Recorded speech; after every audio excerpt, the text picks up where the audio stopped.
very end, you brought up a topic about dependent origination and about Phassa and Vedana. Would you like to bring it up again? Because we said we would go into the topic in a bit more detail.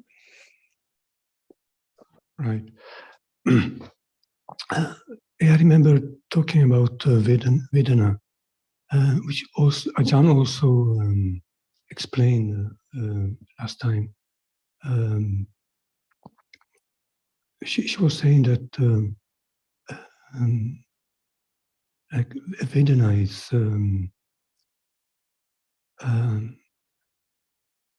it arises with chitta, and it arises certain Vedana arises with certain chitta.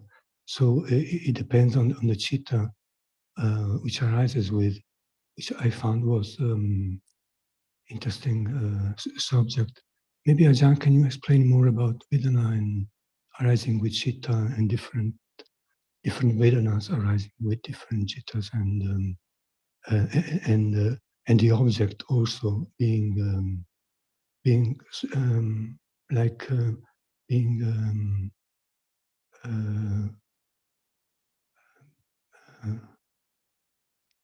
being linked to all these different all these different aspects of the reality arising. Yeah, thank you, John.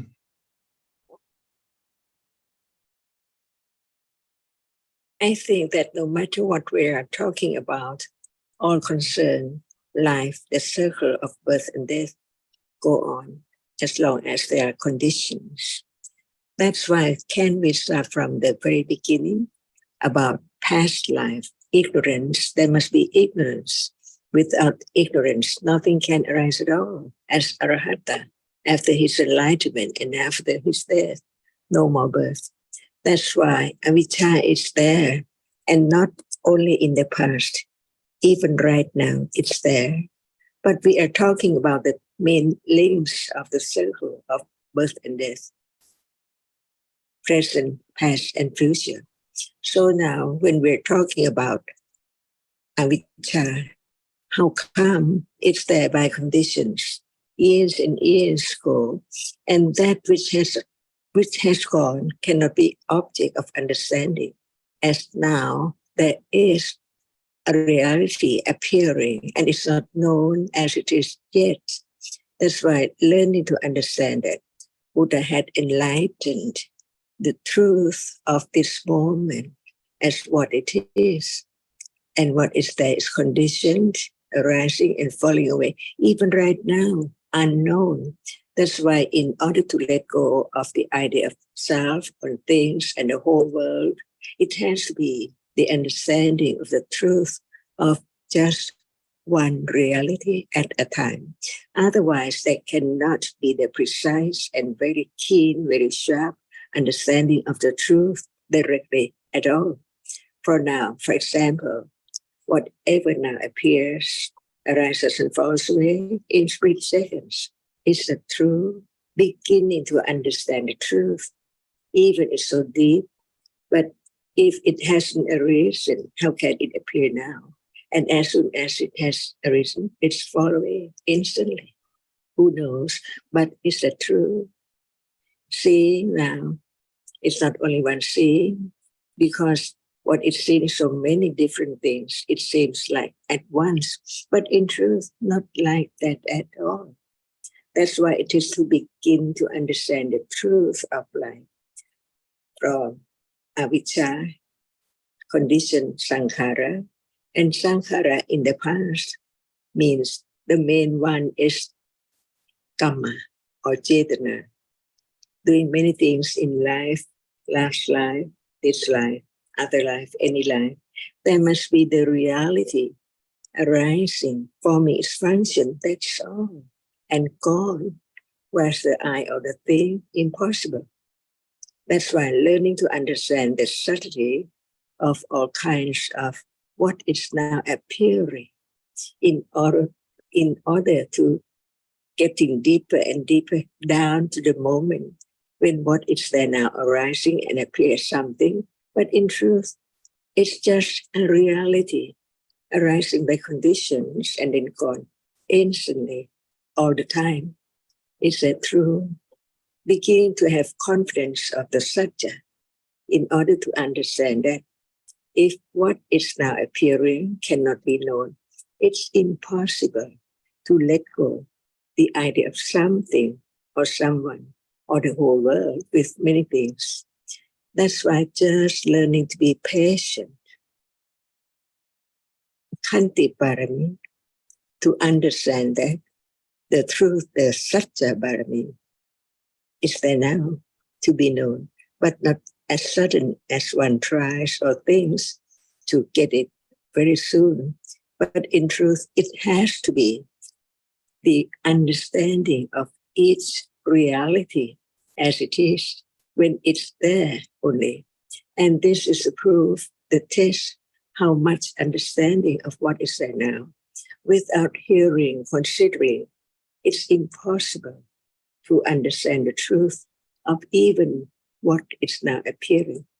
And in life, each moment is that which appears and what it is unknown.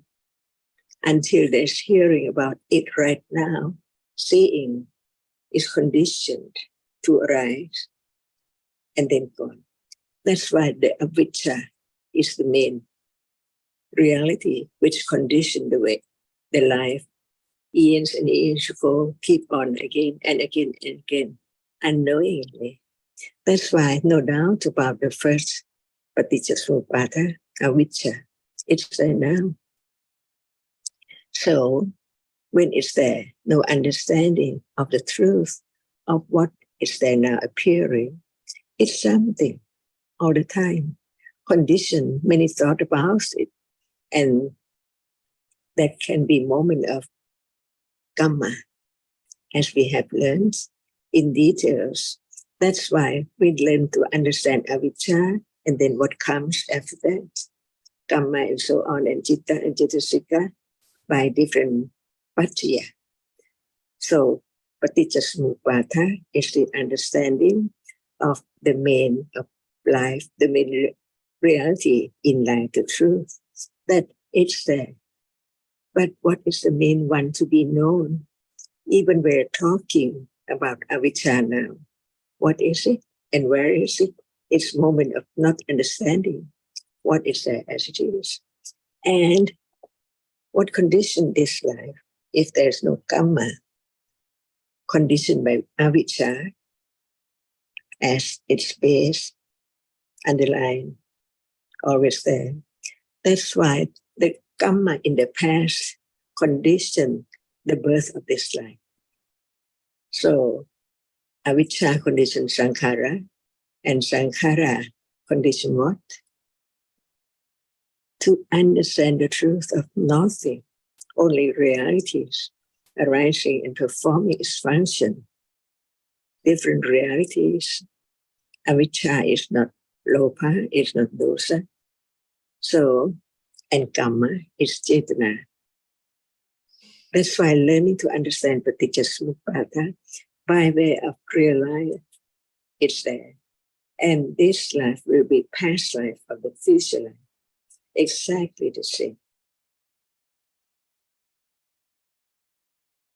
Is there any question now? One by one about paticcasamuppada. The past condition, the present, and the present condition future life and realities differently by different levels of different realities.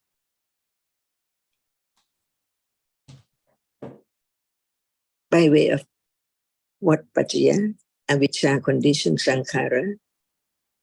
See, otherwise nothing can let go of the idea of self and taking what is there as something all the time, even not in words.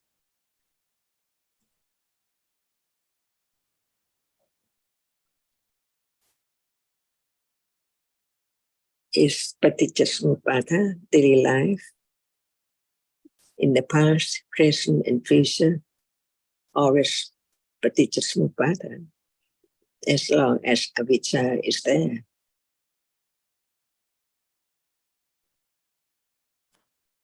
Condition the whole world, the whole samsara.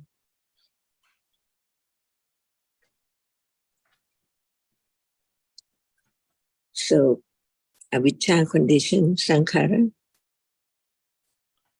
Yeah, Ajahn. So there must be two realities. There must be the reality which is conditioned by some other reality. That's the way one used to think about it. But thinking about the samsara, the whole, and this moment is a moment of samsara.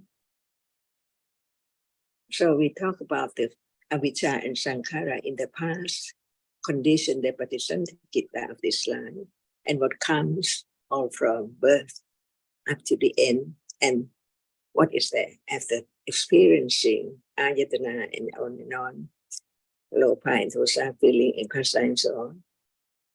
Kamma, condition the next life.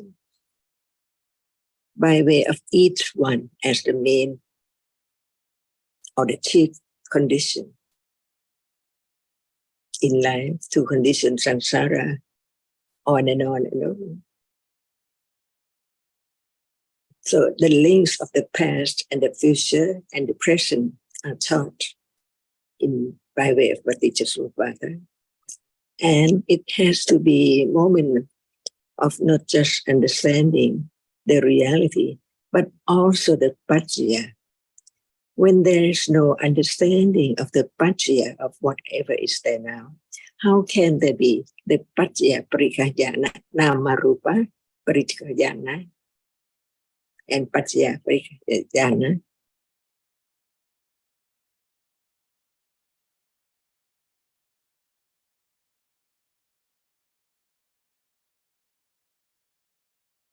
It's now, the present, and after death, life again, future life.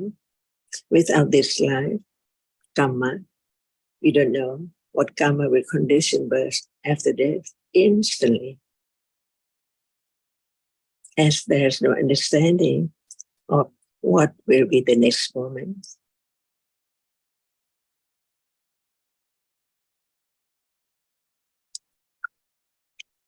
So, after vijnana, what's there?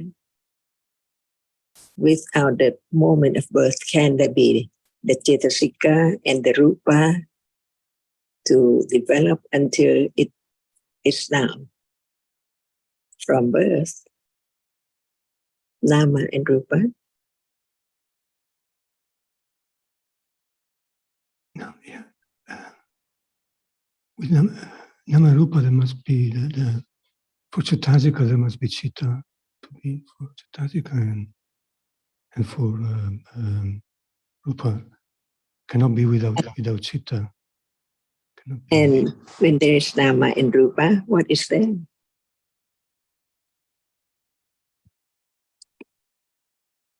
Yeah. Must be the moment of experiencing an object. Avijja condition sankhara, and sankhara condition what? Not to think about the word, but to understand the truth. In order to let go of the idea of self, and I can do, and I'm doing. And here the nama is referring to the vipaka. So the patisandhi, the birth consciousness, is conditioned by that past karma, which was conditioned by ignorance, but not just the patisandhi, also other moments of vipaka chittas during life also are conditioned by past karma, such as the seeing now, the hearing now, and at birth, not just the birth consciousness, the patisandhi is conditioned by karma, but the accompanying cetasikas, the vipaka cetasikas. So these are what are referred to as the nama. It's referring to the vipaka, the result of karma, and the rupas conditioned by karma as well, the kamaja rupas. So at the moment of birth, there are 3 groups of rupas conditioned by past karma at that very first moment. The body sense group of rupas, the masculinity or femininity group, and the hadyawatu, the heart-based group. And then afterwards, other groups of rupas are conditioned by karma during life.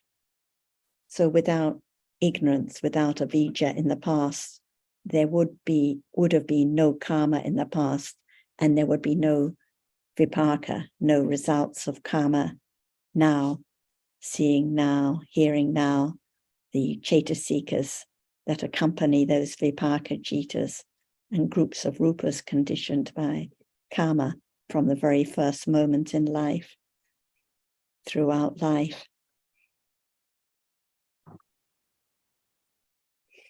And when we talk about Paticcasamuppada, we learn to understand the Paticcasamuppada 12. What are they?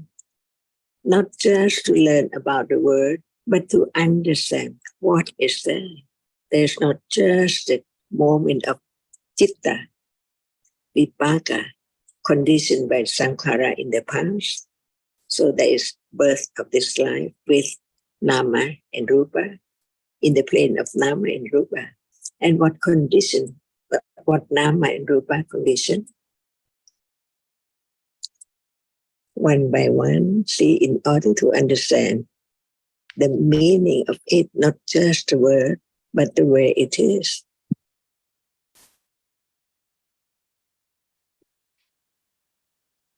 Yeah.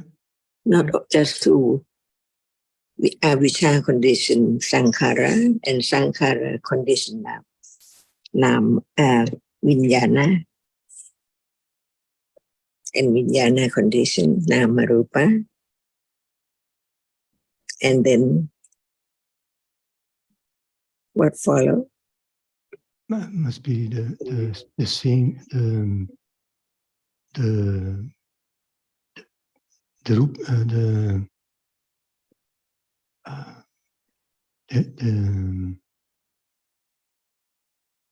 Before seeing,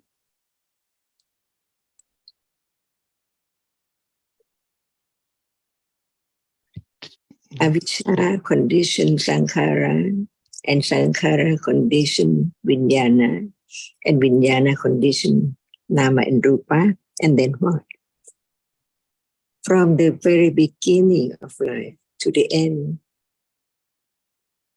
of this life, to the next life, again and again. Ajahn, it is at the same moment that Namarupa conditions, ayat, salayatana. We have to talk about it too. What is meant by ayatana? See,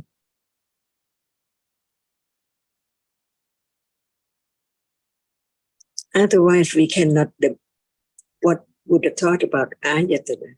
Ayatana, what does it mean? What is it?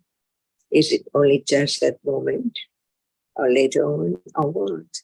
This is the beginning of this life, conditioned by avijja and sankhara in the past, one karma only, conditioned by vijnana, and at that very moment, but paccaya is there. Vijnana condition, nama and rupa, by way of what? Arising together, conditioned by the same karma, and so on. Karma paccaya is there. And when vijnana condition, nama and rupa, without citta, can cettasika arise by way of sahasrata paccaya? And that karma is, that rupa arising together with patisanti citta is conditioned by karma paccaya.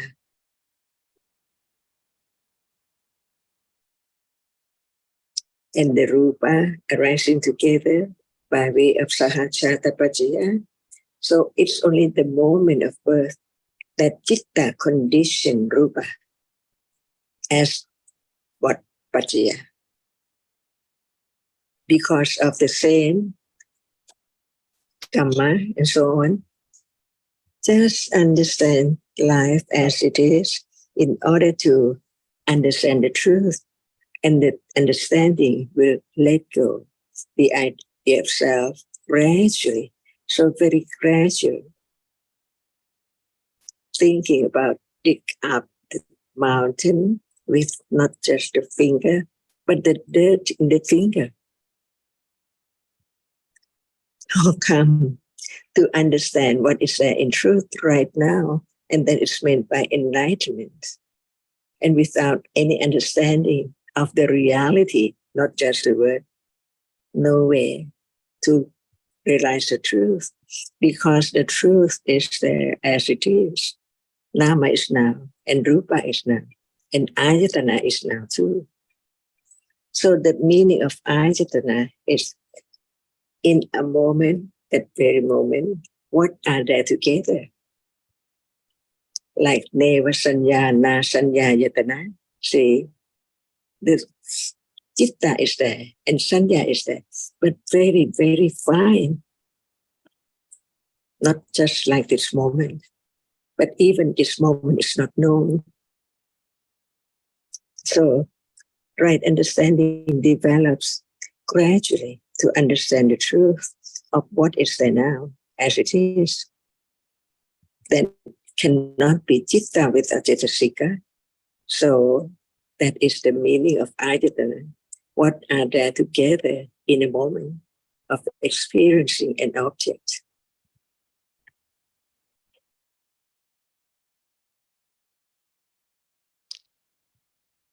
So also vijnana conditions, ayatana So too. can Phassa be Ayatana?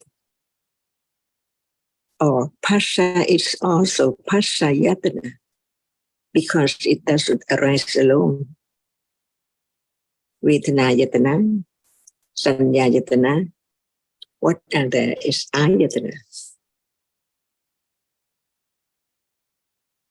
That's why the Nama condition the Ayatana, the Vijnana condition Ayatana.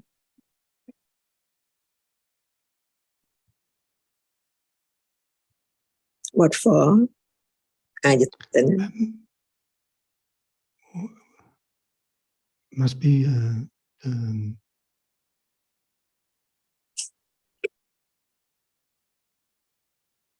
See, for Phassa, right? right, purpose. Otherwise, the Chitta cannot experience what is there. It can just arise at will to experience this and that. But Phassa is Ayatana for seeing, hearing, smelling, tasting, touching, thinking. All Dhammas, all Namaramas needs Phassa as Ayatana.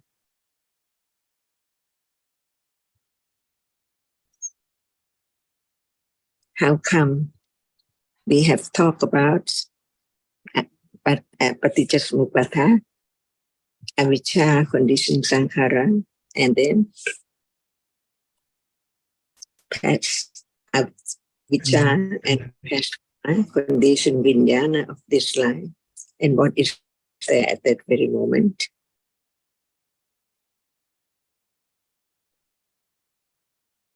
So now we have learned about Phassa, conditioned Vedana, right? So it's all the time unknown, not just the word, but whatever is there experiencing anything, no matter through what doorways, Phassa is there. It's Ayatana, because it's there with other reality together at that very moment. So now at moment of seeing, there is Phassa, there is Vedana, by way of Paticca-Samuppada, and by way of Khanda, and by way of Dhatu, and so on. They are all there, unknown from moment to moment in life. So the right understanding that can let go of the idea of self has to be developed gradually to go deep down to the truth of this moment, that what is there, just arising and falling away all the time, unknowingly. What appears is only the nimitta of what is there now, appearing. But in truth, so very, very subtle. How come to appear as things and people, and without realizing the truth? Nothing can condition the moment of letting go, the idea of self, the eradication of avijja with attachment, with wrong view, never to arise again in samsara, not only in this life or that very moment. That's why this path is so very subtle. It has to be understanding what is there, when it's there. Not just only thinking about it, of the word about it, but what is there. We have learned that it's a kind of a reality which experiences an object, but they are different. Chitta is not cetasika, it's not phassa, it's not vedana, it's not sanya. So ayatana condition phassa, right? And phassa condition vedana, feeling. That's why feeling is so important in life. Everyone craves for present feeling in life, never enough. But where is it? The object of attachment and pleasantness gone, never to return. And that is the absolute truth. That's why Buddha taught about the truth of what is there in details to develop the understanding of reality. Any reality cannot be taken for anything or people at all. It's so very short. That's why what appears always is the nimitta, the mark and the sign of that which arises and falls away. Only one cannot be known, but when it's there enough, it can be known, no matter the nama or the rupa.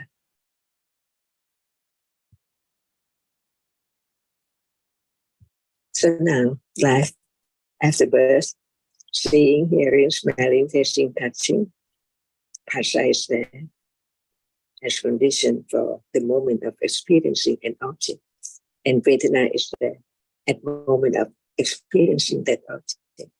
And craving, clinging to it, is there unknowingly, even right now, because there are so many degrees of attachment. When it's as asava, it cannot be known. Just 3 moments after seeing, how can it be known? Because what is known is the nimitta of whatever is there. Many, many processes to condition such object to be known. So it's known and then gone. Is that true? Is that true? To have confidence of panya, right understanding. And it has to be right, firmer and firmer from the very beginning, that it can be known because it's there. But without understanding what more about it, it's impossible to appear well as it is. So even just one word of the Buddha, whatever appears does not appear well now. Not just a visible object which impinge on the eye bears condition seem to see it only that. But what is there now? Many things around.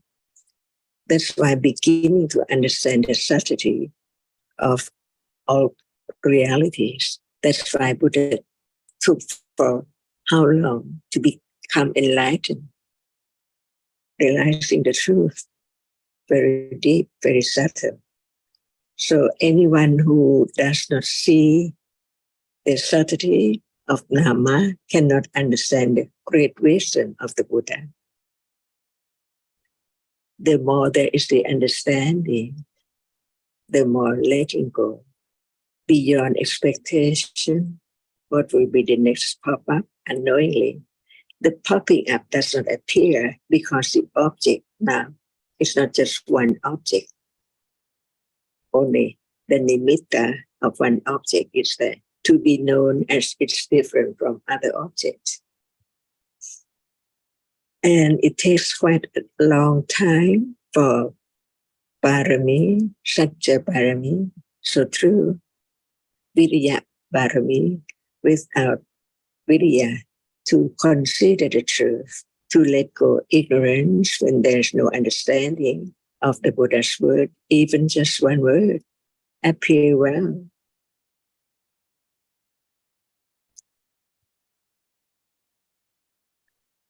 So now, what are there in life can be known by way of Paticca after Phassa, Vedana, condition what and what is there in life now. To condition power, being again next life.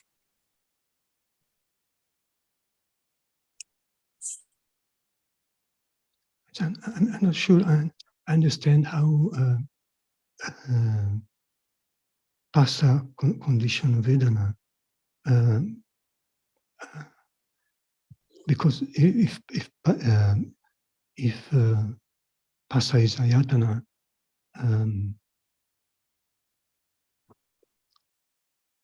for Vedana must be the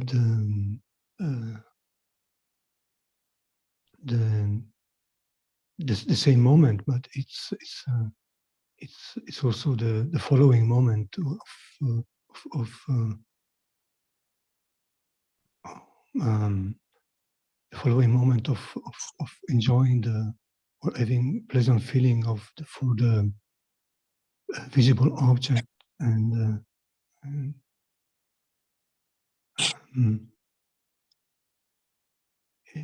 it's also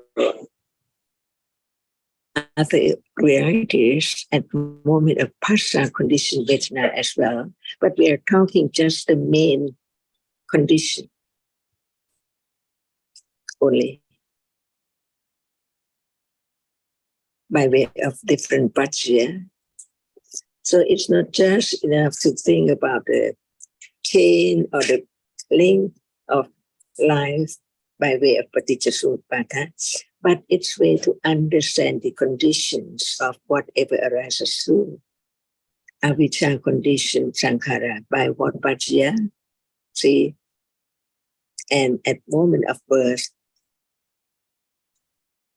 what are there? Are conditions through by different conditions. But we just begin by that subject to understand that we're talking about by way of Paticca, the main link of life, past, present, and future.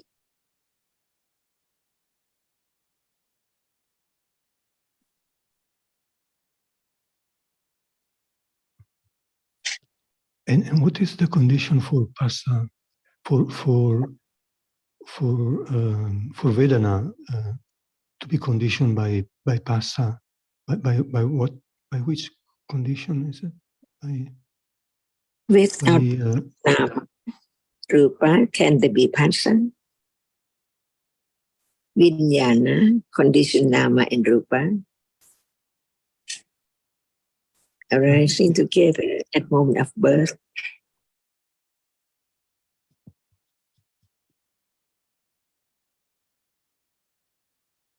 In that moment, it's only moment that Chitta condition Rupa.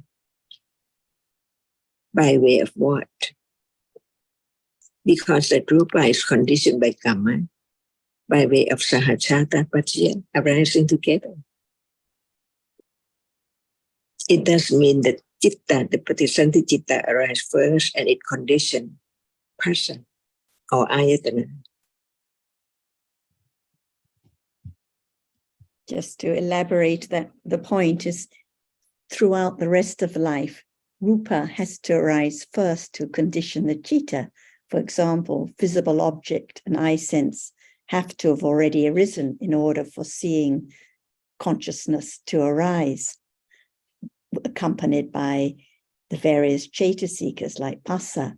But at the moment of birth, the patisandhi citta conditioned by karma arises at exactly the same moment as the groups of rupas that I mentioned that are conditioned by karma. So just at this first moment of life, the citta and accompanying cetasikas condition the rupas by sahajata paccaya because they arise together at that moment. And also just at this first moment of life, the hariya watu, the heart base, and the citta condition each other by mutuality, anyamanya paccaya and nisya paccaya supporting each other at that moment. So it's a very exceptional case that the rupas arise together with the citta at that first moment. But afterwards, the rupas which condition the citta always have to have arisen together. And on the point of Alberto's about passa conditioning Vedana, so at every moment in life, as we know, passa and Vedana both arise together. So they condition each other by sahajata paccaya arising together, by sampayuta paccaya, the namas arising together. But in addition, the passa is ahara paccaya, nutriment condition. So it can condition that accompanying Vedana and other Vedana following by ahara paccaya. So many different kinds of conditions are operating at any moment. And the point of considering them is just, as Ajahn stressed, to understand that there are different realities, different namas and rupas arising at different moments in life. Kusala, vipaka, kiriya, cittas, and different rupas arising by various complex paccaya, different conditions. And dependent origination is all about the arising of different realities from the first moment of birth, conditioned by the past avijja, which conditioned the karma, on, until there is the conditioning of the next life. And this is the cycle of birth and death. And also, if I could just add a brief comment, that when it's said that Dhamma A conditions Dhamma B, we tend to think of that conditioning relationship as a kind of causative one where A precedes B.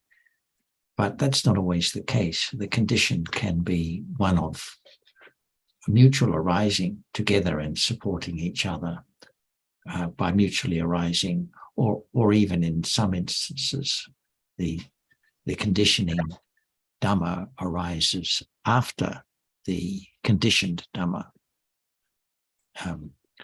So we have, I'm just mentioning that when we hear that passa conditions Vedana,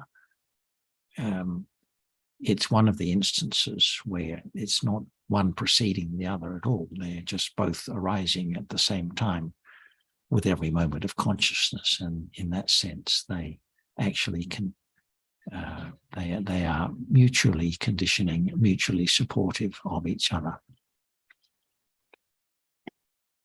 Yeah, I was just trying to single out the transition between the present moment and the moment which follows in paticca samuppada. I was thinking that must be that link which kind of there is the conditioning Dhamma, and the conditioned Dhamma is not arising at the same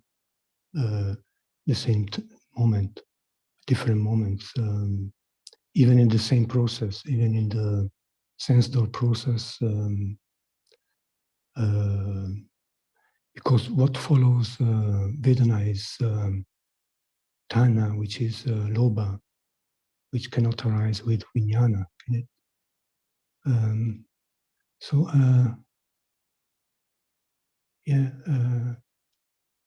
there must Sorry, be. could you? What is it you're trying to pinpoint again? Could you just repeat that bit? When there is the transition between the conditioned Dhamma in the present, in one moment, and the conditioned Dhamma in the following moment, or no matter how many moments after it. What do you mean the transition? Like Vijnana, Passa, and then Vedana, and then Tanha, which is Lobha, which of course cannot arise with the same time with Vijnana, because so that there is a transition when I was trying to how can I say? I was trying to find out the link where the transition between the now and the following moment happens. But, and why can Tanha not arise with Vijnana? Because well, of course, it cannot arise with Vipaka Citta, can it? Lobha? I see. Vijnana, in that sense, you can't arise with the resultant consciousness. Yeah. So maybe it's between Vedana and Tanha, which there's the shift between the Sahajata Pachaya and Sampayutta Pachaya, and must be another Pachaya, which is not even Ahara Pachaya. Ahara Pachaya must be conditioning at the same moment. So Vedana conditions, Passa conditions Vedana by Ahara Pachaya arising by Vedana arising at the same moment with Passa. I thought my Passa, my condition, Vedana, also the following Vedana, like in the same process, but in maybe in Javana, in the Javana, there is pleasant feeling, or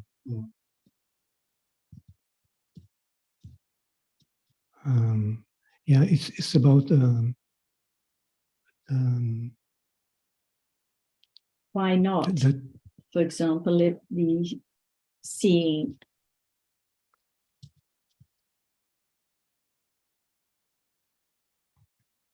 why I have two microphones and one have been switched off. I was going to say, why not? Because at the moment of seeing, the visible object is experienced, Passa arises accompanied by neutral feeling. But afterwards, there can be pleasant feeling arising on account of that visible object, that desirable visible object, even in the idle process, as we know. And at that moment when the pleasant feeling arises, it's conditioned by the accompanying Passa, by Sahajata Pachya, but also the pleasant feeling on account of the desirable object that was experienced just before. If there was no seeing, no contact of that visible object, there wouldn't be any pleasant feeling arising to experience that visible object, which hasn't fallen away yet.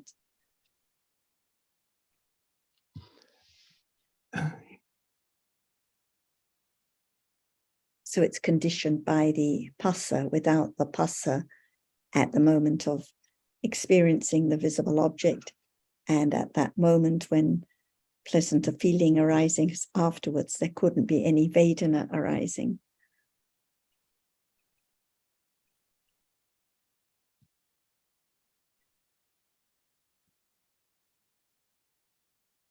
By ahara pachya, I don't think it just means only, it's just the nutriment for the accompanying feeling, which would be neutral feeling at the moment of seeing, but it can be nutriment for the following feelings also which arise. Oh, okay. I didn't know that. I thought it was only for like chitta and chatasika arising with it. By sahajata pachya, it has to be accompanying, arising together, falling away together, and sampayutta has to also be at that moment arising and falling away together. But ahara is pachya is different. I'll have a look on. I think in the Patana, there are all different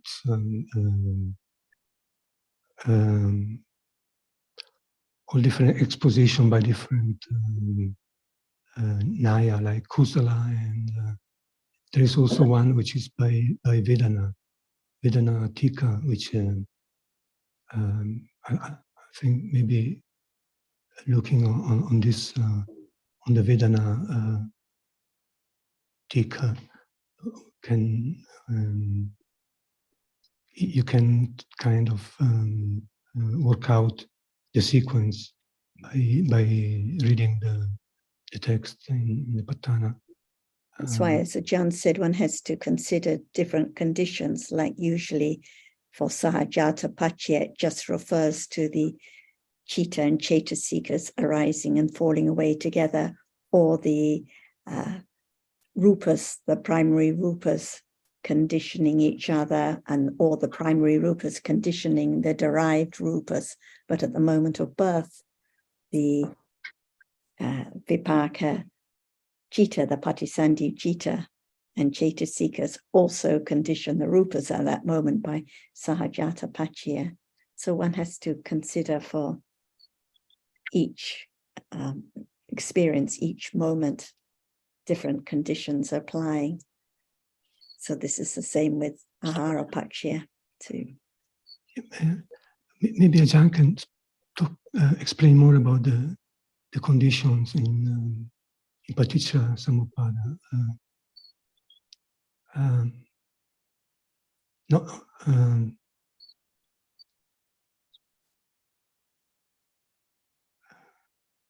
Sounds like intellectual. I think that the point it's also interesting. It's also worthwhile because of understanding by understanding the condition, it helps. It's the only way to let go of the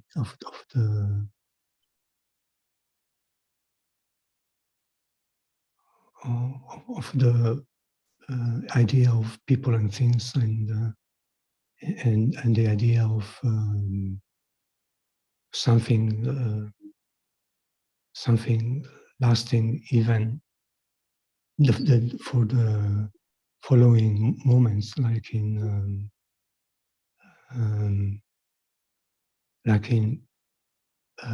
Passa Pachaya Vedana. But Vedana, is it Vedana experiencing the same object as Passa, or is it already gone?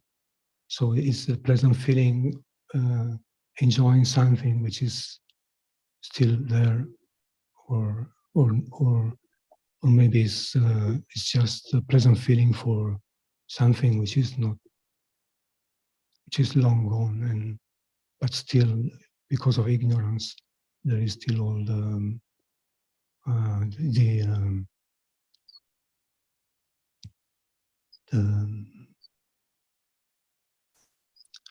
the idea that it's still there to be enjoyed with pleasant feeling and clinging.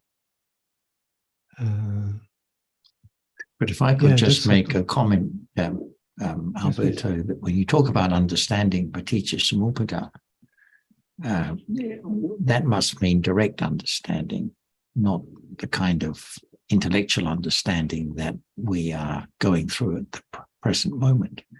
And that seems to me that direct understanding is quite an advanced level of understanding.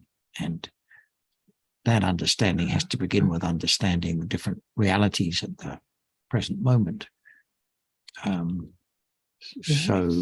I think while it's helpful to consider the different links in paticca samuppada, I think it's a bit wishful thinking to think that there's going to be any real understanding of what's in there.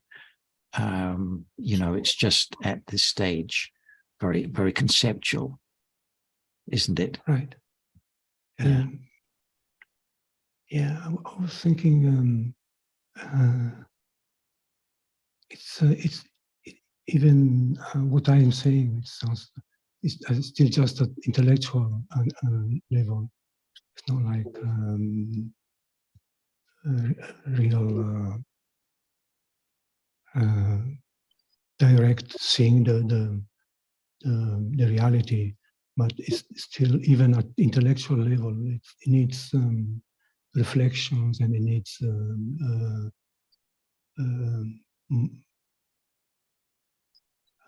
considering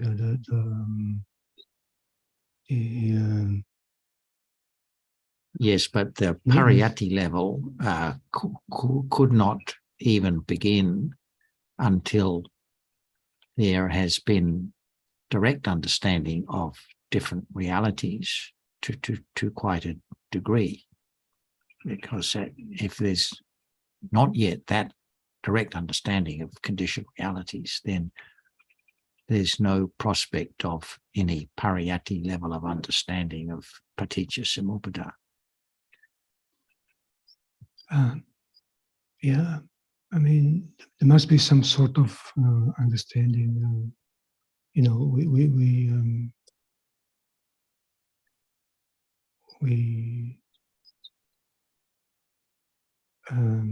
It's all about understanding. So we pariyatti, conditioned patipatti for sure. If it doesn't, it's not pariyatti, is it?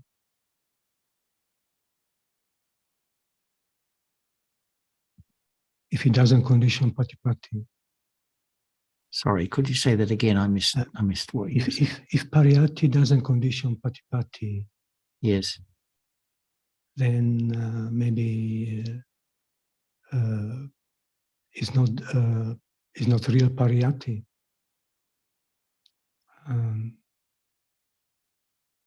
I don't know. It's just.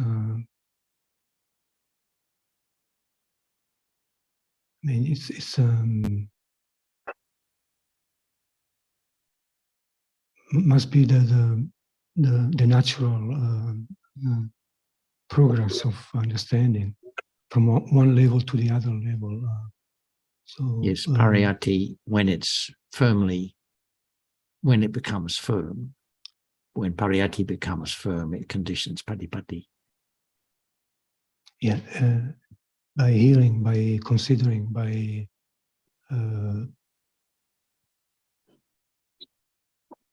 yes, one's own understanding.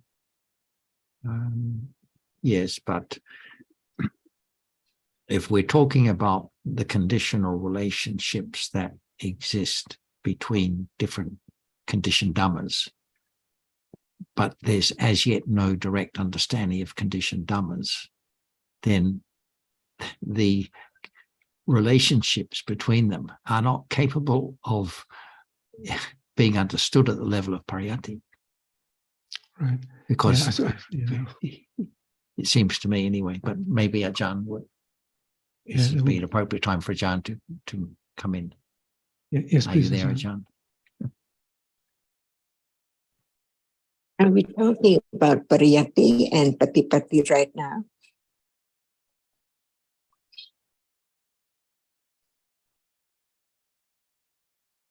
Is this the subject we are talking about right now? Yes, Ajahn. Okay. Is there anything appearing now?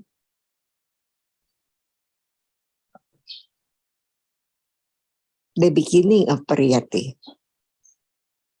Not just the word, but the truth. Because what is there in life cannot be known without the realization of its truth by the enlightened one. So what he talked about is what is there in life, this moment and on and on. It's the unknown before. No one talked about it. No one thought about it at all. But what Buddha taught concerned all that is in life from moment to moment. So at this moment, what is there? It's the beginning of pariyatti, to understand the truth. It's there. We don't talk about that in dream or about that which is far away, yesterday or tomorrow, but we're talking about right now. And this is the studying pariyatti of that which is now appearing. So it begins with what is there now, or is there now, or is there anything now? Is there this moment? Pariyatti begins understanding what is there in life now too, because it's there now, just in a moment. For example, when we talk about phassa conditioned vedana, at the moment when it arises or later, see, there cannot be the idea, the thinking about it, the truth at all, because no understanding of what is there as not self. So now, to begin to understand the truth of life from moment to moment is then now, and what is there now? And if there is no thinking, no thought about it, it's not pariyatti. Even Buddha taught about this. It has to be carefully studied, considered, reflected on it until it's clear that it has to be only that, the absolute truth. Even it's not realized yet, even it's there, but it's the moment of understanding the truth of it.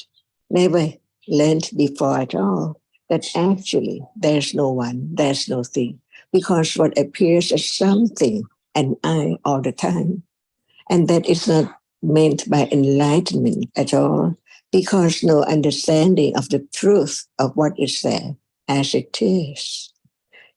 That's why Dhamma is what? See, we can repeat it, but is it there now? And what is it there now?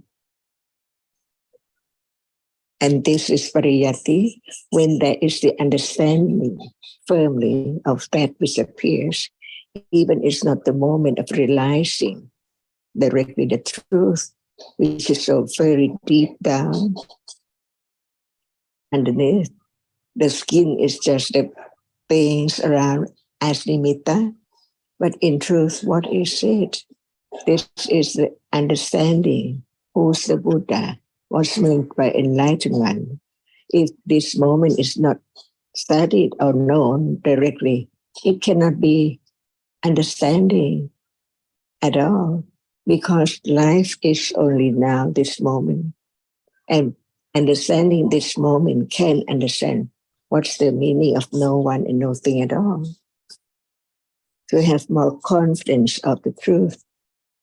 Otherwise, how can the truth be realized? Just be talked about, studied by way of words, but it's all about now, each moment. So, what is pariyatti? Understanding the truth of what is there. But it's not yet the moment of realizing the truth of it one by one at a time. For example, citta is not cetasika, who knows? The experienced object but they have different characteristics, different function. No one can change its characteristic at all.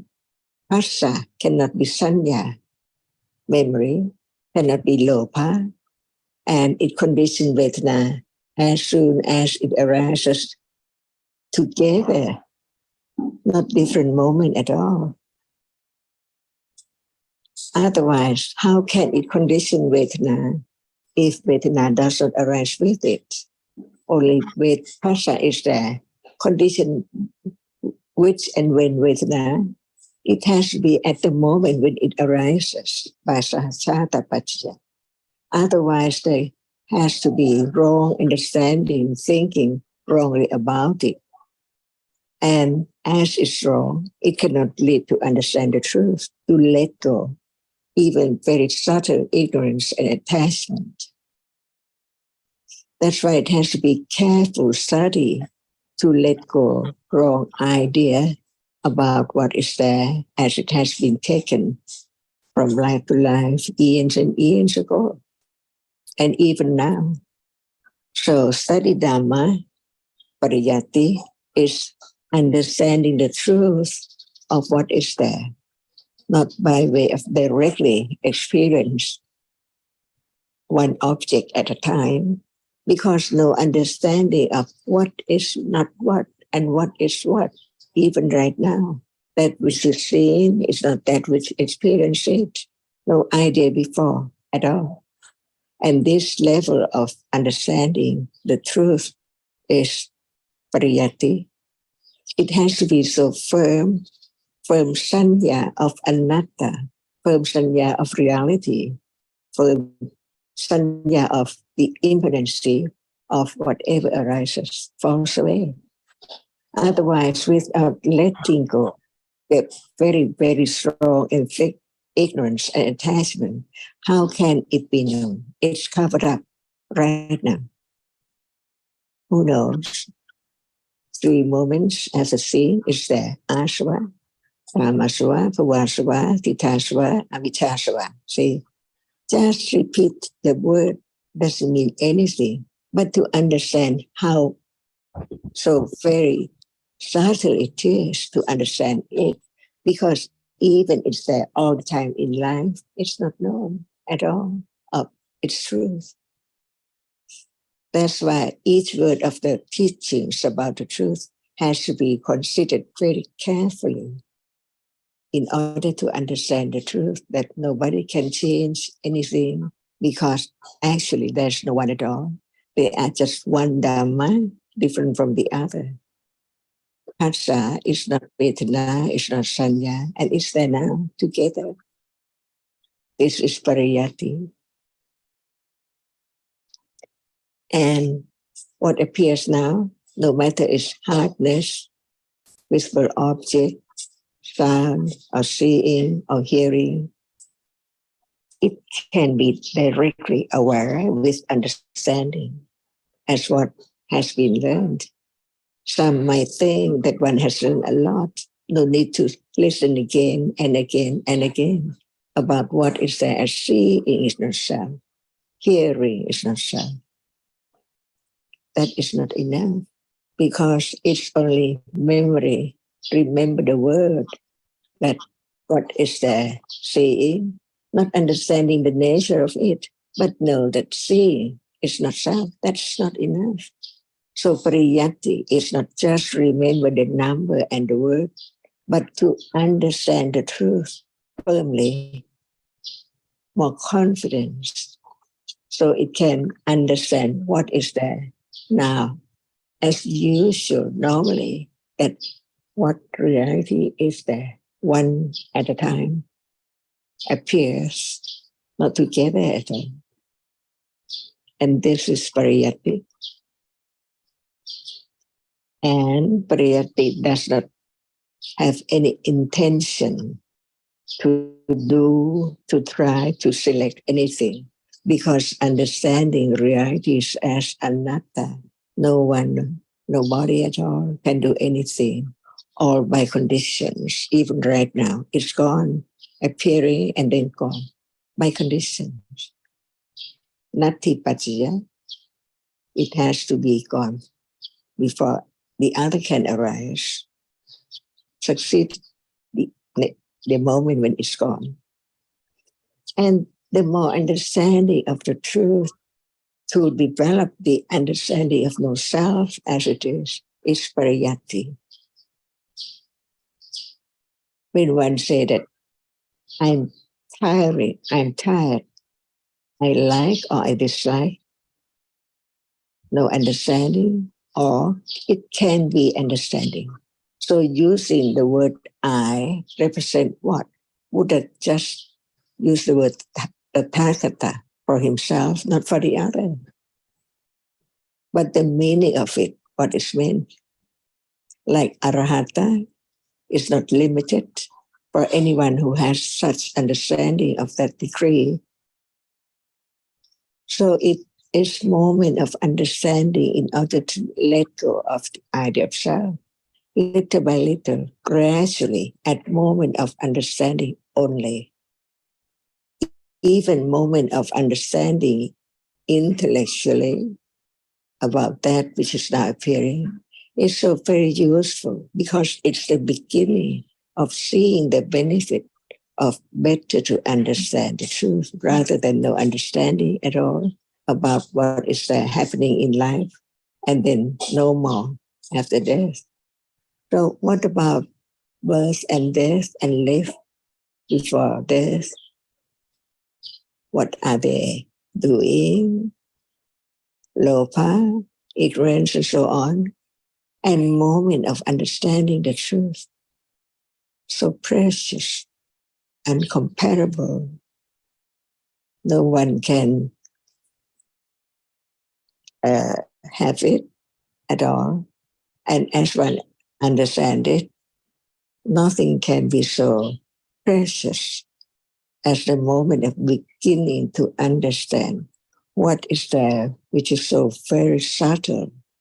No one, but right understanding begins to develop on and on and on, little by little. No change because what is there is conditioned by the accumulation of each entity.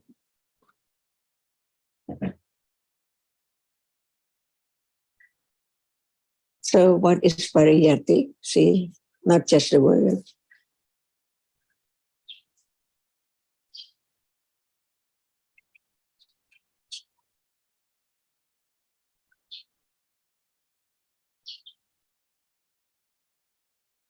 Excuse me if I can ask a clarification.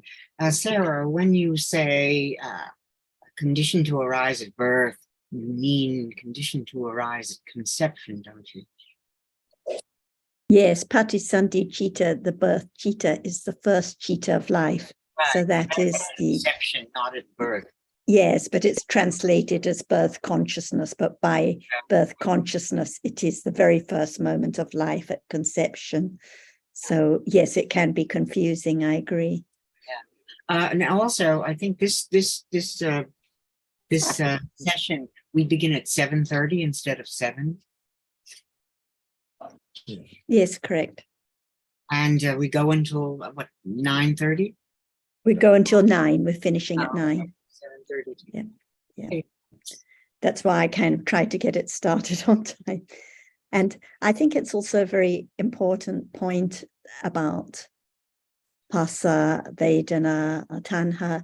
People misunderstand and they think one and then the next and then the next, and they have misunderstandings about how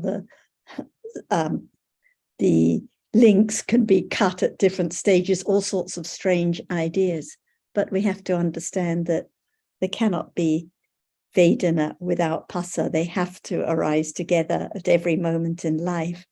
And when Tanha arises, Phassa and Vedana have to be there together at that moment too. So it's never a question of breaking a link or anything like that, as is commonly misunderstood. So there are always those Chaitasikas, the Phassa and Vedana and Sanya and so on, always arising together at every moment in life by Sahajata Pachya and Sampayutta Pachya. Yes, some people are not familiar with the word patisandhi, so that's why I translated it. But I agree that birth consciousness can be misleading if they think of the first moment of after the baby has been born. It is the first moment of life, rebirth consciousness.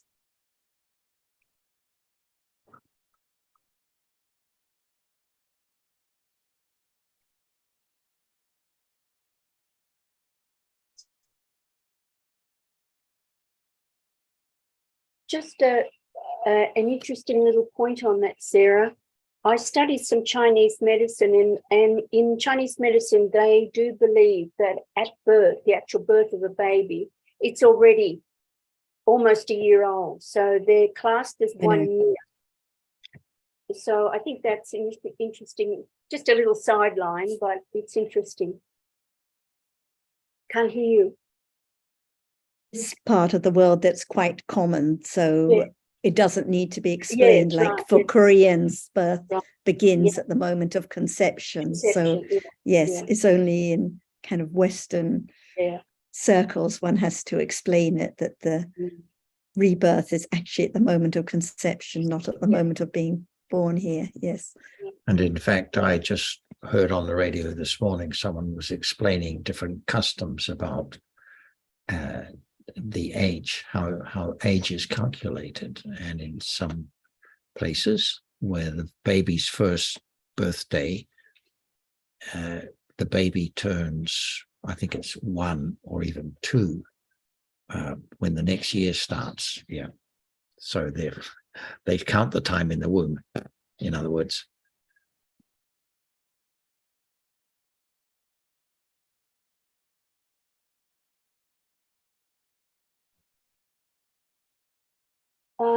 I also have a comment, if that the rest of that discussion finished. It's regarding the Vietnamese discussion last evening, and I found that I always thought right livelihood was actually like it was thought of by some of the Vietnamese, and I found that very interesting. I think I've actually written what you said, not necessarily in paid employment, Jonathan. I think that was something you said. And so, you know, it's daily life. Right livelihood is daily life. Yes, absolutely. I actually found that a very interesting topic. So, for example, if there's false statement in applying for state welfare payments or something like that, then that would be, or if there's refraining from doing that, that would be a restraint of the right livelihood rather than of right, that would be, yes, restraint that is right livelihood rather than right action, for example. Yes, they're kind of tied up, but I found that particular pointing that out was very interesting. And the other one was, I think Sarah might have mentioned it, was being kind to someone. Or, well, for example, what I wrote down, I've got curlews here and they're very noisy.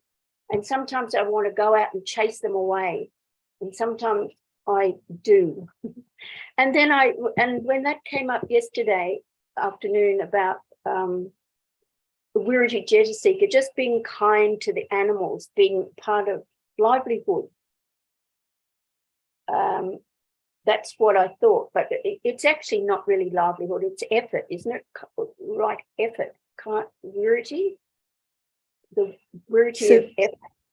Virati is only when there is abstaining from akusala at that moment. For example, like you say, you're about to shoo the birds away.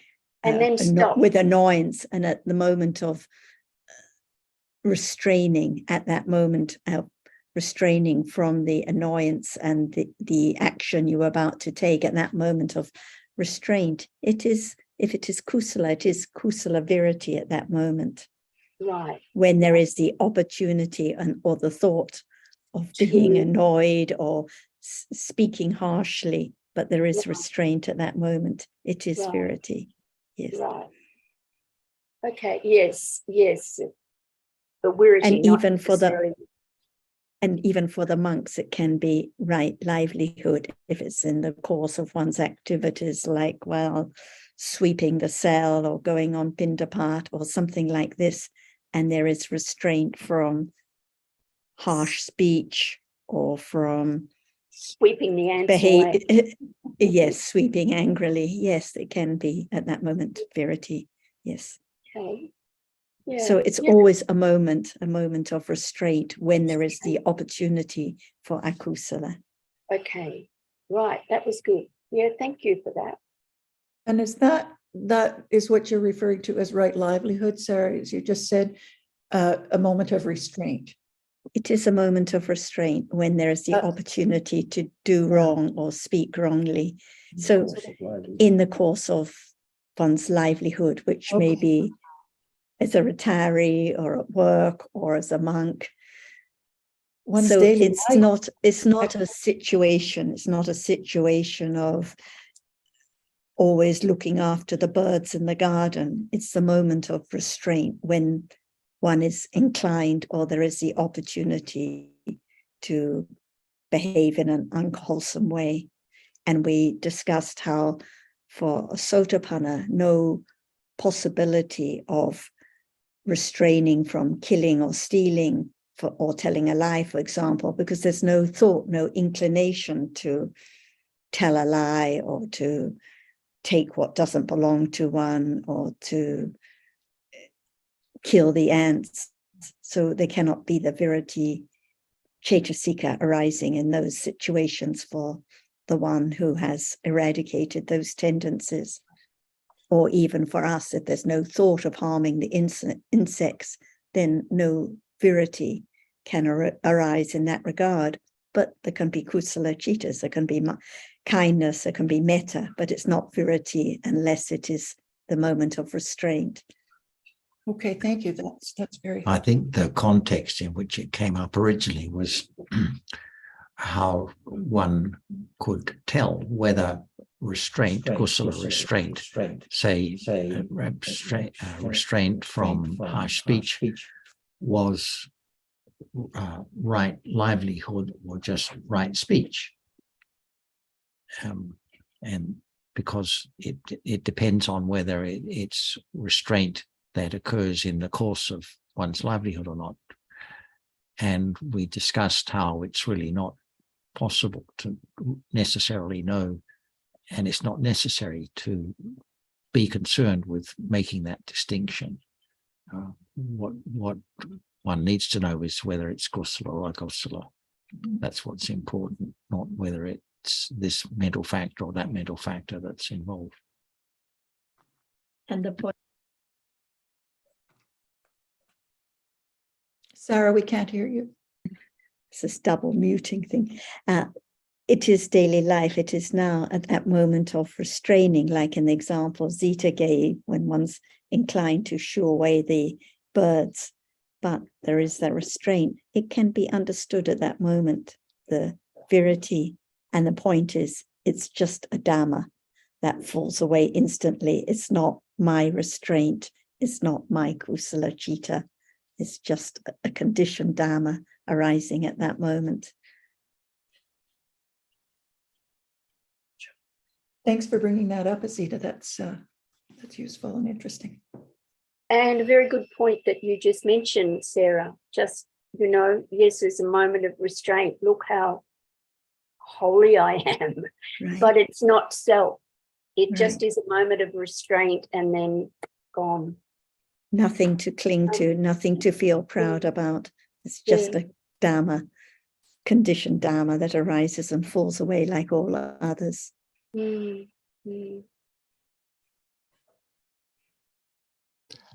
Ajahn was talking about the, on this subject, Ajahn was talking about the three upasatas, three kinds of upasatas. I've looked it up in Tipitaka, and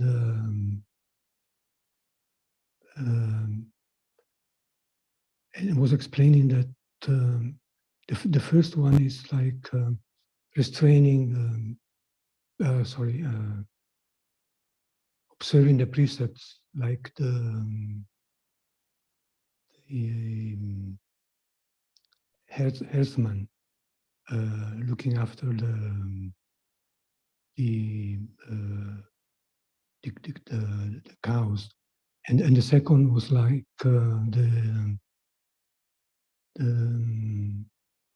what's the name? I'm so sorry, I forgot the details. I'll have to look it up, but I'll do it for next time. Sorry. Take everything back. Thanks, Alberto. Yeah, good try, Alberta. Thank you.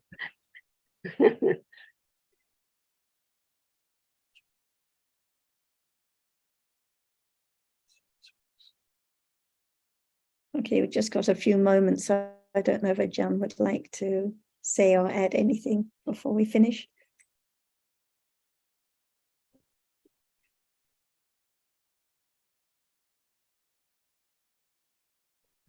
We can't hear you, Ajahn.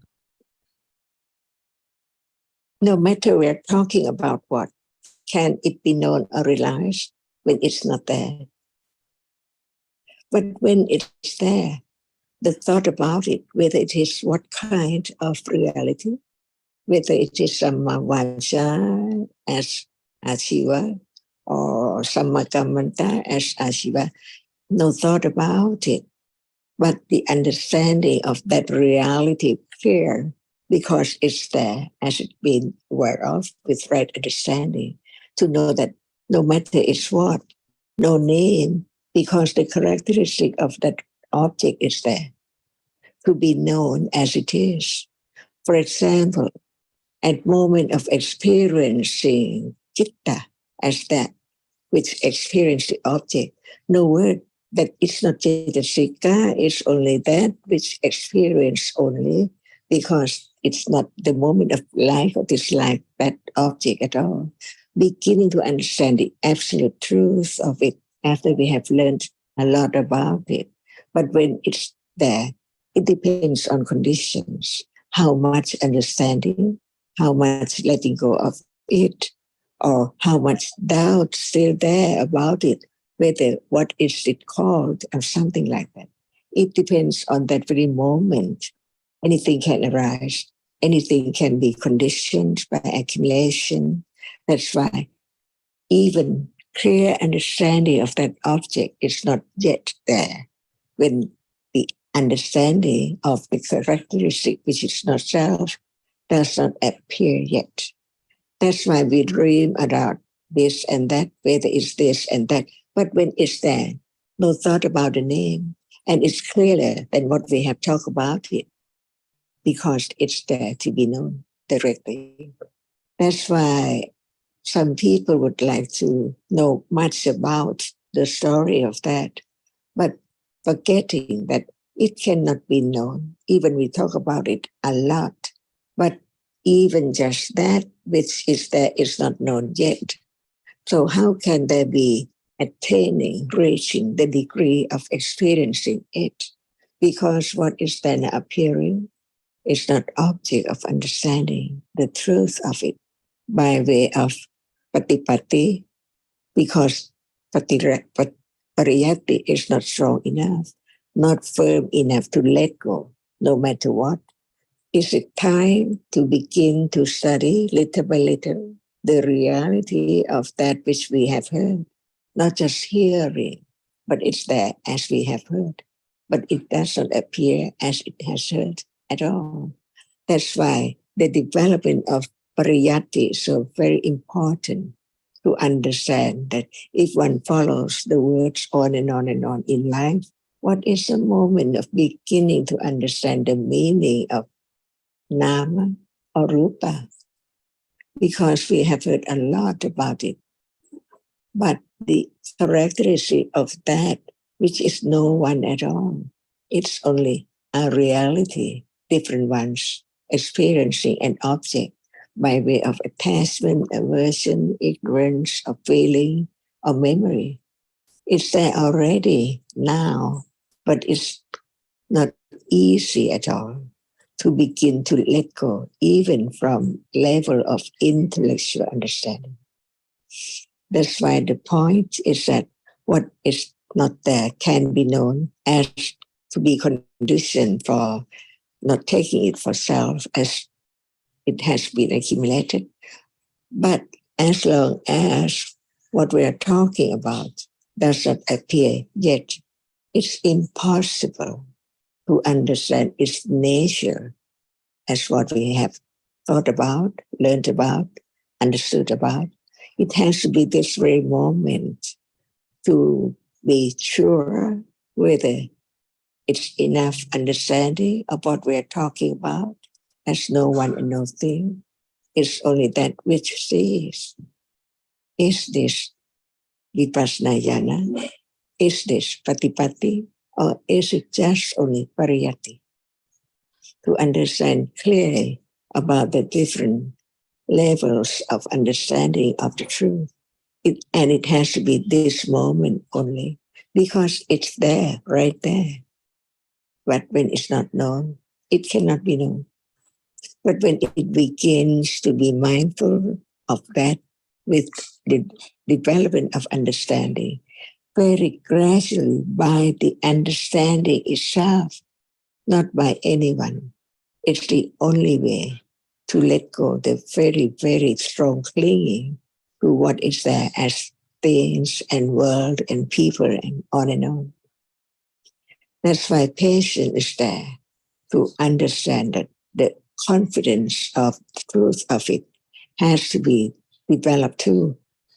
Learning about it is a condition to understand the truth of it, but it's not yet the moment of directly understanding the reality which experiences as it is, not that which is experienced. That's why even the understanding of Nama and Rupa has to be firm and clear and strong enough to understand what is there unexpectedly, no matter what degree of understanding or by conditions. So very subtle. That's why it has to be parami, very, very patient to understand, even intellectually, of that which is now, that which experience. No matter it is memory now, feeling now, thinking now, liking now, no understanding now, and understanding now. Different realities, never to arise again.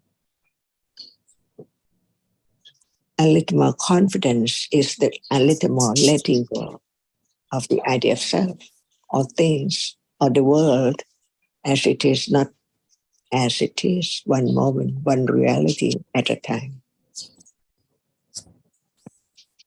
So we keep on talking about it to have confidence of the truth as pariyatti until it can condition moment of patipatti by conditions. And this is the only way to let go, little by little, the idea of self until it's completely, absolutely eradicated. One day,